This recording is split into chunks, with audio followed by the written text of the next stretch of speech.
Hello and welcome to Hybrid, powered by chinkseyMEDIA. Mr. Noble's back. What's up? What's been happening in the world? They are, man. 3-2, man. What happened there? Shambles. 3-2 what? 3-2 today, 3-2 last Sunday. Yeah. Back to back. 3-2 what? I don't know what happened. We threw all away. We threw our first, we score first and win record. Yeah. We threw away our, haven't had 3 goals scored against us. Haven't conceded 3 goals in one game. Our unbeaten run of the season. Yeah. First time unbeaten home record. Yeah. In like 7 years. 8 games. I think 8 or 7 games. Like a long ass time. Yeah. Like we broke a lot of records for the wrong reason that game. And that was a horrible game. But you know what? Kick it off to them. Those are 2 super goals. The first goal, Zubimendi, take a L. Okay, it happens. Mm-hmm. The last 2, Dorgu's goal and Kunha's goal, like ain't no one saving those. And it's annoying because ain't no one doing nothing about those goals. You can't blame the defense. You can't blame the keeper. Yeah. Trying to get on Terrell. Like that Dorgu shot, that rocket, that hit off the crossbar. Ain't no one saving that. Yeah. And that Kunha shot, it's just one of them things. It's one of them things. But you know what?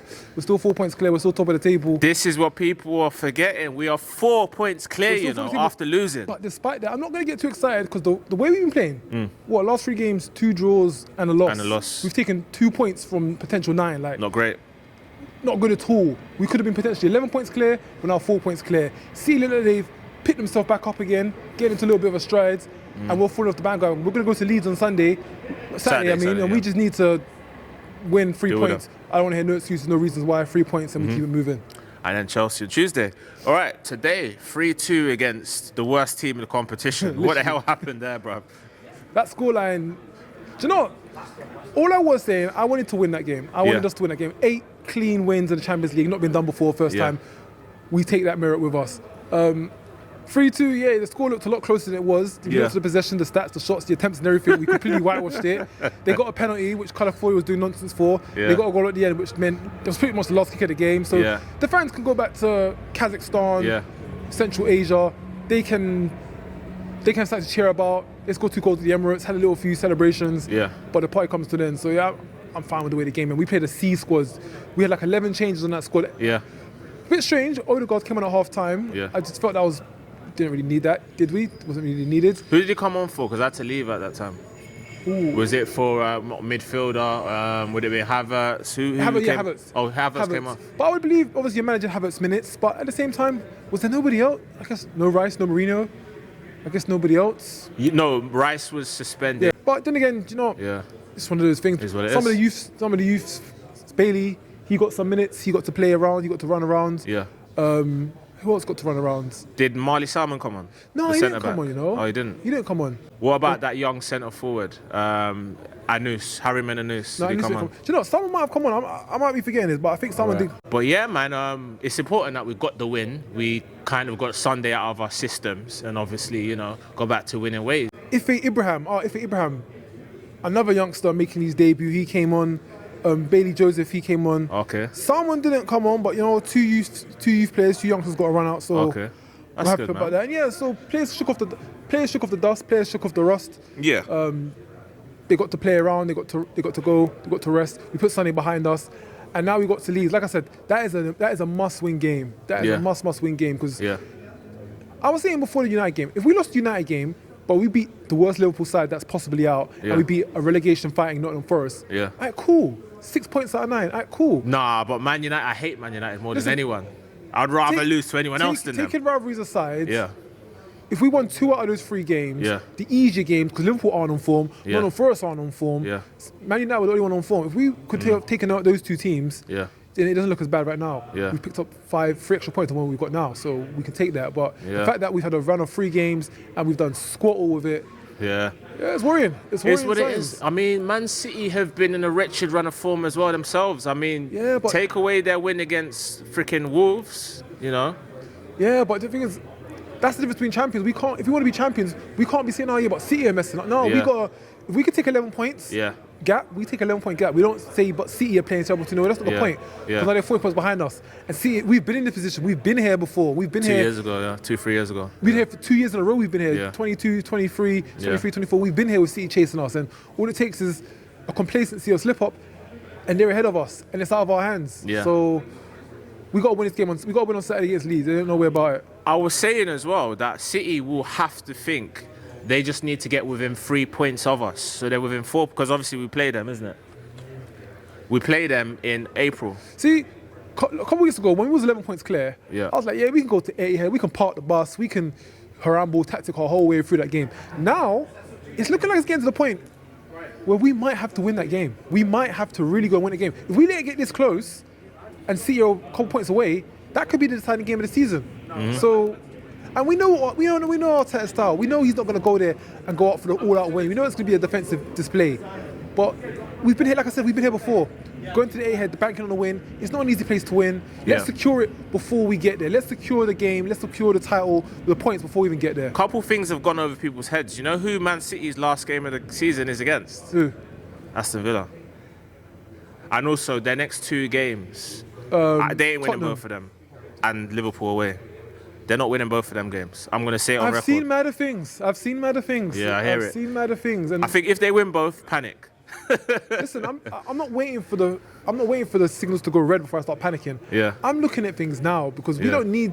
It's Man City. We know what they're capable of. We know what they've done. Yeah. Pep's bought Guri. He's bought Semenya. Yeah. He's bought Marmoush, Cherki, all within the last 12 calendar months. He's been preparing for this. He's on the slide. He's been preparing for this. He didn't wait for last minute to prepare. He's been preparing since then. We need to prepare for now.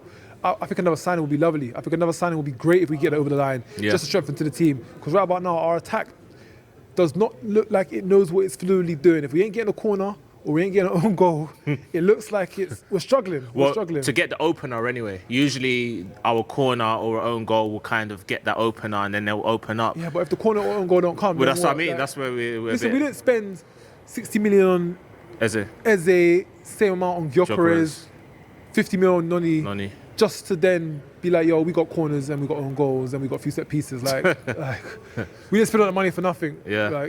But it's still in our hands. I'm not throwing in the towel just yet. It's still in our hands. We still can very, very capably get this over the line. Yeah. And all roll on to Saturday. All roll on to Saturday Leeds. Well, man, Mr. Noble, you're probably the most positive person I know, mate. And this is the least positive I've seen you probably ever. So, Arsenal need to... It's balancing it out, Like I said, hear you, man. The form of run. Thing is, if you look at on paper, Leeds, Arsenal, it's Arsenal should be able to take this one. But from our current form, from currently how we've been looking, we couldn't get Nottingham Forest out of there. Nottingham Forest are fighting a relegation battle. And I don't want to... I know this thing of, they're in a relegation battle, they're trying their hardest. Yeah, but you got the 17th team, you got the worst team versus potentially the best team. That's like Kairat coming here today and putting on the show and be like, but they're going to prove themselves because their last game. And no, but we're championship material here. It's not meant to compare. We're not meant to come on those levels. You know the worst thing about it? I think they've played around 5 games since November or something. We played about 20-odd games because obviously their season's finished, isn't it? And it resumes in March. So they're effectively part-time. It's a joke, man. We should be wiping the floor with these lot. But at the same time, if you wipe the floor with them, who cares? We would have finished top whether we won 11-0 or lost 11-0. The thing is about today's game, it was just about shaking up the rust, getting the confidence back, getting the win, getting it all back into positive form, going on to a big league game, a cup semi-final game. Big one. Big one.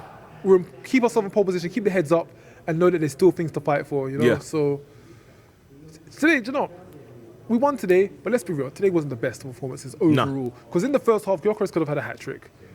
The first half, the attack was good. We just didn't finish anything, and that's not good to see. Profligate, innit? Profligate, wasteful. If you can't bag against the worst team in Europe, what are we doing here? What are we doing? Let's just pack up and go over. I'm glad we got the goals advantage in the first half because in the second half we weren't scoring anything. Yeah. But a lot of things to work on, and hopefully by Saturday, a positive take from this. Imagine a positive take from this. Do you know on the map where Kairat is? Yes, in Kazakhstan. Yes, in Kazakhstan. Do you know where in Kazakhstan it is? What, as in central, north? Yeah. North? No, it's on the east side of Kazakhstan. It's on the east side. Yeah. You probably go another 30, 40 miles to the east, and you're in China. Yeah, because you can see from, like a typical Kazakhstani person look, you can see that they look similar to Chinese, so you can see they're not far from the border. With Afghanistan as well, mixed up Russian, you know what I mean? So these I said to one of my mates, the best thing about this fixture is the fact that I was at home. Imagine on a Wednesday night, we're traveling over to like the western part of China, playing a game against these guys, and then coming back, beating the jet lag twice, and getting ready for Saturday. That's Europa League things, isn't it? Them freaking Israel and all of them kind of places. You know what I mean? I don't know how they're Europa League already part of Europe, but somehow they've been passed into it. They somehow beat Celtic on penalties to get here. That would have been a killer to do that as an away game during the week on a Wednesday. Mad. And come back. Mad. Facing an 7 hour time gap between two countries. So, the best thing about that game was that we had it at home today and we got the 3 points and we got the clean sweep, 8 Champions League games. Yeah. Champions League, on the subject of Champions League, the top 8 has been confirmed. Have you seen it? Yeah, I've seen it. A few big uns have not made that top 8. You got your Inters, you got your Real Madrids, and there's another one, PSG. Right. So I want to ask you now, who do you respect? Who are you seeing as competitors, threats to win it? PSG were cold PSG were lukewarm. Yeah, same thing. PSG weren't even lukewarm in the group stage. We beat them last year. Yeah. It didn't look like there was... I don't think... Did they get top 8? No, they didn't. They didn't get top 8. They went on to win it. So... From that, because we see history repeat itself, I'm not going to rule out these teams because they've got a second gear to them. Yeah. And all it takes is just put the pieces of the puzzle together. Dembele was having a stinker in the first half of last season. Second half. And in January, Jesus. Literally the Ballon d'Or. I mean, it helped that they played Brest in the preliminary knockout rounds. But they hammered them like 5-0 2 games. It's an extra game and it doesn't matter. Still from then on, with that extra work, they still went on to win it and have a phenomenal season. Yeah, they played Brest, then Liverpool, then Aston Villa, then us, and then Inter Milan. So teams like Real Madrid, teams like PSG, just because they got the preliminary game, it doesn't rule them out. Because if they're up against a Brest or a Galatasaray, they're great to get through. But if you're just scraping to get through to qualification of the Champions League, how far are we really going to go here, despite having the special as your manager? So, no, I'm not ruling these teams off. They're capable. We know they're capable. They've done it before. They'll do it again. So we're not going to sleep on those teams. Who are the favourites for the Champions League? Name me your top 2 favourites. I'll say the 2 that blitz through the league, domestic and the Champions League, Arsenal and Bayern Munich on paper are the favourites. Arsenal, we wiped through everyone. Funny enough, we conceded 2 goals for all of the matches, and against Kairat, we conceded 2 there. So Kairat managed to do what other teams just couldn't do. Yeah, but I mean, football's like that sometimes, isn't it? It's like, it'll be weird. It's like, against a certain team, you might batter them, and then a team that you lost to might beat a team that you beat, and it's just a weird thing like that. It's not an exact science, you know what I mean? But so far, I say Arsenal Munich definitely looking like the favourites. Now it's in the knockouts, it's a different story, different phase, and hopefully it comes to light. Yeah, man. All right. Talk to the internet, man. Any news? One thing that's been interesting lately is what's it? You seen iShow Speed? Yeah. He's been going tour around Africa. Yeah, Africa, yeah. I think that's been dope. I don't even follow him, but you know, social media he just pops up. Yeah, you see it because I know you're a Twitter and Instagram guy. Isn't it? It's interesting to see some of the stuff that he's doing, going to some of the villages, the towns, the different countries, and all of that. Some positive insights, into Africa. Also touch on Africa, the AFCON. Remember what I said? Remember when we spoke about this? When we said the 5 teams that we think are favourites? Literally, all of them got to the semis. Yeah. Congo just lost to in the quarters. So literally, because remember I was saying that Senegal and Morocco were the 2 best sides, and they played in the final. What a final! I don't think I've seen a final that crazy, that madness, unpredictable. And like I was saying, I don't think a 0-0 game could be that entertaining. I don't think you'll find every 0-0 game that entertaining. Yeah. The last minute drama, the penalty that was given, the goal that wasn't given, that Senegal scored for the header. Yeah. 5 minutes before the penalty, they all stormed off of the pitch. Yeah. The Peneka. Madness. Was it staged? What, Morocco? Did he miss that on purpose? No way. Surely. He's going to be haunted for the rest of his life. I personally don't think so, but the conspiracies around, when you look at the video tape again, when he chips the penalty into his hands, none of the Senegal players, no one looks ecstatic. No one looks like, oh, wow, we're back in it. Yeah, we've got another chance, we're back. It looks a bit too just like routine. I know. But isn't that like you though? You got the best poker face out there. You don't if you're nervous, you wouldn't show it. I know you. No, all 10 people. Not everyone can be like that. I hear that. Listen, I'm not saying that he missed it on purpose, but it did seem. So you're saying peculiar. Why all 11 players got the same kind of poker face? Why no one reacts? Why no one seem like ecstatic? Like you're back in the game now, but it just doesn't seem like an African thing to do, to throw glory, to throw that kind of thing away. But no, it's dope to see West African team picking up the trophy. Yeah. Mane cementing himself as one of the all-time African greats. Literally. That's his last game in the international stage, and yeah, he's done it. Surely he'll play the World Cup with them. You think he was? A few months time. I think after every cup, after every big tournament, or after every big event like that, they always talk about retirement because it's going to get headlines. But now he's got to do one more World Cup. World Cup's like come months away. He'll be there. So because he'll be 34 in the summer. So that'll probably be his last in April. Sorry, that'll probably be his last ride in the World Cup. You know, for me, I believe that Senegal will beat any like European, other than the top ones like your Spain's, France's, England, and that they can beat these lot, and the Croatias and all of that. The similar level. Like, you know, our top African teams, for me, they're like a top 10, you know, like 8, 9, 10. Yeah, for sure. Like Mexico and all that, same level. They can do it. They can get far if they get a good... They're in France's group, though. France, Norway, Senegal. Group of death. I'm pretty sure, that is. That's a tough group. And there's another... Yeah. Tough group. That's a group of death. But I think three of them go through, no? I thought it was 2. I think it's the best third place or something like that. I need to double check that. Okay. But that is a tough group. Senegal and Norway, mate. Wow. I'd say on paper Senegal definitely the better team than Norway, but you never know the day. You never know the day. Yeah. They'll be favourites, but it's tough. Norway got a few good players. Yeah, but you're probably right. Yeah. Haaland, that. Yeah. All right. Boom. Thanks for watching this video, guys. Don't forget to like, hype, comment, share, subscribe, and send some super chats. Support the channel. Soon come 9K. Oh yeah, and there's going to be a link on Rakeem's shoulder.